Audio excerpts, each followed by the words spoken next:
Hello and welcome to Kingdom Inspiration News. I am here with a entrepreneur spotlight. That's the best way to kind of summarize this one. This young man is involved in so many different things. So we're just going to spend a little bit of time getting to know who he is and begin to dig into all the different things that he's involved with. So welcome to the show, Justin Reeves. Thank you for having me so much. You're welcome. So tell us just a little bit about yourself. So, my name is Justin. I am an entrepreneur. Been doing it for about 6 years now. I love music, love arts, love God, and that kind of sums it up. And I like doing things that involve God, music, and the arts. pretty much, pretty much is me. Okay.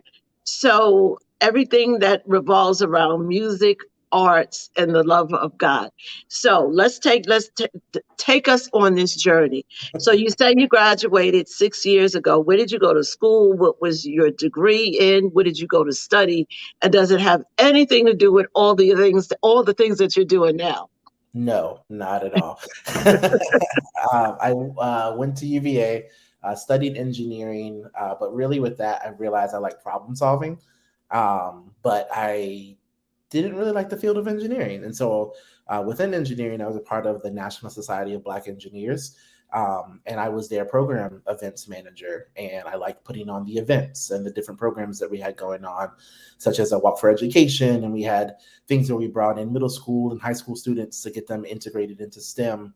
And that's what I really like putting on these events, making things happen, the logistics, the emails, the things that people think is kind of boring. But found joy in it and found, new opportunities to do it even better. And that's kind of where I found the passion in it. And beyond that, concurrently had a best friend who is a musician, and he had always wanted to do start a group of his own, and he just didn't really know how to get started with that. So I told him, I was like, well, why don't you let me be the manager of you guys? And he was like, sure, why not? And within a year, I had produced his debut concert, and we had helped him even write like two of the songs that were released at the concert. And yeah, and so group kind of dissolved over time because we were young. No issues, no scandals, but just, young, went to different directions, different schools. And then that just kind of took me to the journey where I am now. So doing these kinds of things. Nice. So someone who has that passion for being behind the scenes and event planning, you're right, it's for other people it's very consuming and they don't really like it, but like I get excited about it. Like I look forward to it. And so every time you do something, you get excited to see how is this going to turn out, and to see the end result. So yeah, I definitely agree with you on that. So you start this event planning. How does that evolve? Like, so you were working with the it's called Black Engineers Yes. Club. So started, that was in school. But after school, I realized I really wanted to do stuff in more of the creative fields. So I was working with just people at church, such as my friend. So he wanted to do concerts. So I helped him with this concert. Then my friend asked me for help on her web series. So I was a producer for the first season of her web series. And then just kind of evolved from there. I had a friend who wanted to do a business launch. So I ended up planning and producing her business launch. That led to a few more business launches that I did. Had her mother ended up writing the cookbook. So I was a project manager to make sure to keep her on task for getting the cookbook done and produced and out. I managed her launch and her subsequent kind of like food nights. She had like these things called Unmeasured Love Nights, where we would invite people in and she would teach people how to cook and talk to them just about various things. Got really involved with my church, did a lot of charity events, and then kind of created my own events. So every year I do this thing called Carols for a Cause for Christmas. And it's where I take the intangible joy of Christmas and combine it with tangible gift giving. And so everybody that comes in, you have to either bring, depending on the year, like this past year, we did hoodies for hope. So everyone needed to bring in a hoodie or a light jacket so that we could donate to the shelter. In years past, we've done cash donations during COVID when it was virtual. And I think the first year was in 2019. And that was, what did we do that year? Oh, we did like toiletries and feminine products to donate to the homeless shelter as well. So just kind of getting into whatever kind of comes to my mind. Like, let's just do it. If you get an idea, let's make it happen. That's nice. I like that. So, what do you think as an event planner or someone who's behind the scenes putting together different kinds of things and events, not just events, but you mentioned producing? What do you find to be the most challenging part? I think that's a good question. I think the most challenging part would be managing the expectations of people Mm, managing the expectations of people, I would say, especially when you're producing someone else's event. It's easier when it's yours. Like when I do my events, I know what the vision is, I know how it's going to come to pass because I'm both the visionary and the executor. But when you're working with somebody else, a lot of times you have to pull every little detail and desire and want out of somebody's head, and they don't always know how to communicate it because it's this grand idea in their head, right? And we want to make it as grand as they want it, but sometimes they leave out details that are really important. um, and so, and they're like, "Hey, I want to do a concert next week," and it's like, "Well, we can do that, but how many people do you expect to be there? What is your budget? How are we gonna make sure that we sell tickets? Like, do we have time to actually do the marketing? Do we have time to do everything that's involved in it?" So I think sometimes managing those expectations of people is the hardest part. that's really good. I would definitely have to agree with that. Mhm. I don't know how I would have answered that, but I think that is a really good answer. So, for those that might be interested in, going into this business of event planning, what advice do you give to them to try to be able to better manage, someone else's expectations as it relates to their events? Do you do a checklist? Like, how many do you have ongoing meetings? So, what does Mhm. that look like so that it does come out to the liking of the client Yes. So I would as say well as yourself? yes. That is personal satisfaction is also super important because I've done some things that were cool, but I was like, I don't really like it. So then you don't really want to you don't want to go back to it. But I would say learn your client or your customer as soon as you can, and to the best of your ability. So normally when I'm onboarding somebody or getting someone on to work with me, I ask them a lot of questions. What is it that you really want? How long have you wanted to do this? Because you find out that people, it's not that they don't share information, it's just that they don't know what information to necessarily share.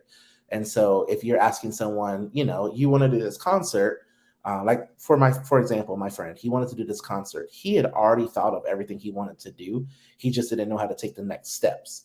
So if I had come in there and try to impose my ideas and things upon him, it could have caused some friction. But because I Mhm. knew him, I knew he already had the creative ideas down. He just needed somebody to do the logistical execution. So really know your client. Are they coming to you because they need support in the creative side? Do they need support with just the logistics? Do they need both? How near and dear is this to their heart? Like just really ask them a lot of questions to see what it is that they're looking for. Do they want it to be this massive event? Are they okay if only 10 people show up? Do they really have a budget, and are they really willing to put forth what is needed in order to make this event to the magnitude that they're looking for? So really just asking every single question you can think of in the beginning, it'll save you and the client and even the people that come to the event, and the audience a world of relief. Yeah, that's good. But that's also advice that people could take as far as planning their own event or bringing someone on to Yes. plan their event. You really, it looks, on the outside looking in, it looks like it's a relatively easy thing to do. But it definitely requires that you pay attention to detail and that Yes. you really, really hone in on things. So that's really good. Just really ask a lot of questions about the event and what your hope is for the outcome. So Yes. let's transition. So you do this event planning. As a result of this, you started also managing. So you manage this poetry group. So tell us a little bit about that. So Ezekiel Zanwu is the international spoken word poet. He's amazing. One of the best people you could ever work with. Honestly, he really loves God, and I think that makes it really easy because it's a lot of work. But he started the Poets in Autumn almost 7 years ago, I would say. I think. With some of his friends, and they toured for about 4 to 5 years, and it was just this hugely successful thing. Here comes 2020. He has 5 kids of his own at this point. Some of the other members of the group had I think there was a husband and wife in the group. They had 4 kids by this point, so they were kind of willing to transition into new things, right? They didn't want to be on the road forever, and so everybody was kind of to the point, like that original group wanted to kind of move on to the next phase in their life. The pandemic hits. I had been working with him already to do some of his offhand events. So he does relationship stuff, kind of like Christian dating shows, just a lot of like entertaining stuff and like just good content. So I'd been managing that for him. So I had already been working for him, but I wasn't really doing anything for the tour. So when 2021 came, he asked me, do you want to be the tour manager for the 2022 season? And I was just like, I don't know. Like that's a huge responsibility. Sounds daunting, and it was a whole new group of artists. So on top of the task of managing a tour, you had to now learn 6 new artists who I never met before. I had met the other poets and kind of knew them not really well. I knew him really well, but didn't know these new guys. They were brand new, so it's like I had to learn new personalities, new markets, and we won't have as much success. And we're coming off of a global pandemic where people aren't coming out to events as much, and some people are still very cautious. But I took on the challenge, and it was good. It was rocky. Definitely was a little tough, but I'm doing it again this year, so I guess I didn't fail. Nice. So it takes place in the fall. Yes. Are there specific locations that you already know that it's going to? Yes. So this year we are doing 13 cities, pretty much like an East Coast tour. So like, New York, Philly, DC, Atlanta, Raleigh, like just kind of going down the Eastern Seaboard. And then I think we're hitting Dallas and Houston, Chicago, LA, and then Toronto. I think those are stops. I might have left off one, but I think that was it. So yeah. Nice. And can people find this information on the website that's scrolling down at the bottom? Not right now. I will put it up there because tickets just aren't live yet. But we have our own Okay. website. It's called the piatour.com. And that's where everything is centrally housed. And that will be updated with tour dates as soon as they're fully locked in and we're ready to let them go and start selling tickets. Where that probably should happen in the next 2 months or so. Okay. Okay. Good. So you're also a writer. Yes.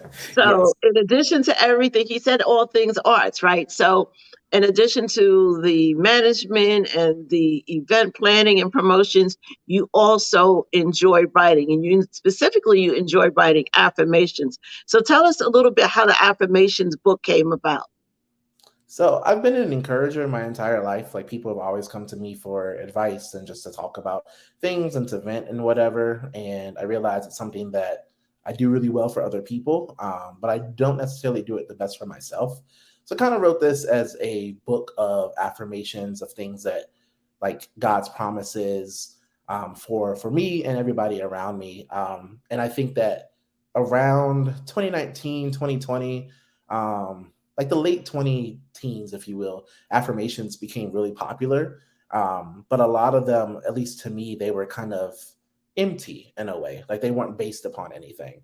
And for me, I wanted the affirmation to be backed by something. And I think the biggest backing that you have is the word of God because it's never going to change. So I started really reading and seeing like, well, what does God say about like different affirmations and different things? So like I put them together in this book here. And yeah, so I wrote the first volume installment of it. And it's available on my website, along with like a bunch of merch and different things. It's on Amazon. And then I will hope to be writing further volumes whenever I get some time. So, give us the name of the book. It's called Just What You Need, a text of truths, affirmations, reminders, and things that make you say, hmm. But you can just search Just What You Need and it'll come up because it's a mouthful. Okay. Okay. Good. Good. Good. And you can go to the website and get it as well. So, one last thing, but before we wrap up, you are also, well, we know you're an entrepreneur. We've talked about the management, we talked about the promotions, you're the writer, we've talked about the affirmations in the book. So there is one other area. You also have a t-shirt line. Yes. So one of the things that goes along with the affirmations, I just think that when you get up in the morning and you talk to yourself, self talk is really important. But when you get up in the morning, you talk to yourself, you get yourself ready. But sometimes you kind of need to wear a little bit of a billboard with it too. So some of these little sayings and affirmational things, like just put them on a T-shirt, and that's kind of been my thing. So this is one of them. So for Black individuals, Black creatives, and entrepreneurs, just to know that you're a mogul in your own right, and it's okay that you, not okay, but like you being a Black person, you can be a mogul as well, because we see so many of our white brothers and sisters excelling in these areas, but God has created lanes for us as well. So I have T-shirts that say stuff like that. Sponsored by God. That one's a big one for me because I have a lot of ideas and things that I put together, and they all cost a lot of money. So it's also always the challenge of like, how am I going to make these things happen? And I just realized one day, it's like, I all these events and dreams are going to be sponsored by God. And so just, yeah, there's just like a whole collection of them on my website as well that you can just go check out, purchase. Yeah, I would love to see you guys rocking them. Great. So how can people find you on social media? Like, what are your social media handles? Yes. So on Instagram, it is at underscore the Justin Reeves underscore. So my name, my full name, I guess, and then just two underscores on the other sides of them because my original page was hacked. Everybody turn on your two-factor notifications to make sure that you don't end up like I did. So Instagram, Facebook, Justin Reeves, and yeah, that's pretty much it. Okay. So I always ask my guests to give a bit of encouragement or inspiration before we close out. So that should be easy for you, or maybe an affirmation. Whatever you decide, what would you like to share with the viewing audience? I would say whatever is in your heart to do it, just do it. And I know that it's going to be hard, but there are people out there. Like God doesn't give you an idea that He's not going to back. That was part of the reason for the Sponsored by God T-shirt.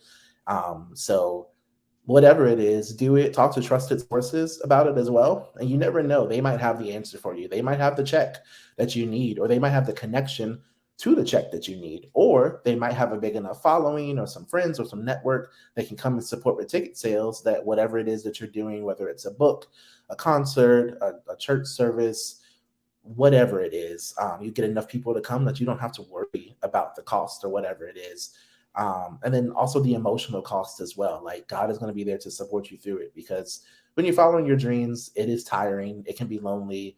It can be discouraging, but like God is the author and finisher of our faith. So He's already written the entire path for us. We just have to unfortunately walk it out. So we don't really know where we are in the path, but we know that He's created an expected end for us. So just do whatever the thing or the things, because people have a lot of talents and gifts and things to offer to the world. So, and we need them. We need everything that people comes up with. So yeah, so just do it. Would be my Yeah, just motivation. do it. Like Nike says, just do it. Yeah. Absolutely. Yeah, and that's the thing. You are absolutely right.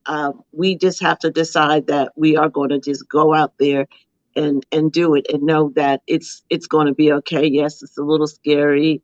It's the fear of the unknown, but God doesn't give us something and leave us out there. He's going to support us every step of the way. So you're absolutely right.